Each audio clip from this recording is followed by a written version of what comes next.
బీహార్లో ఈరోజు ఛట్ పూజ, సంవత్సరంలో ఒకరోజు వచ్చేది. చరిత్రలు, పళ్ళు, పలహారాలు, అట్ల తద్దిలాగా గుడికి వెళ్ళి నైవేద్యాలు సమర్పిస్తారు.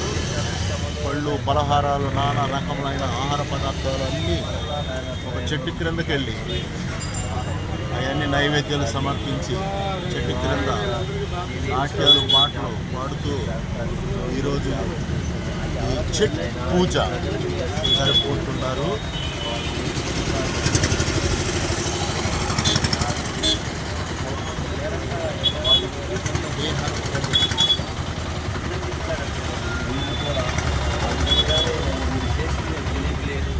దాన్ని గ్రహింపనివ్వండి, జ్ఞానం ఇవ్వండి.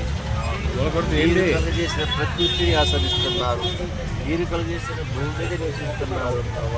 వారితో మీరు దర్శించండి, మాట్లాడండి, వారిని గ్రహింపనివ్వండి. వారు చేసేది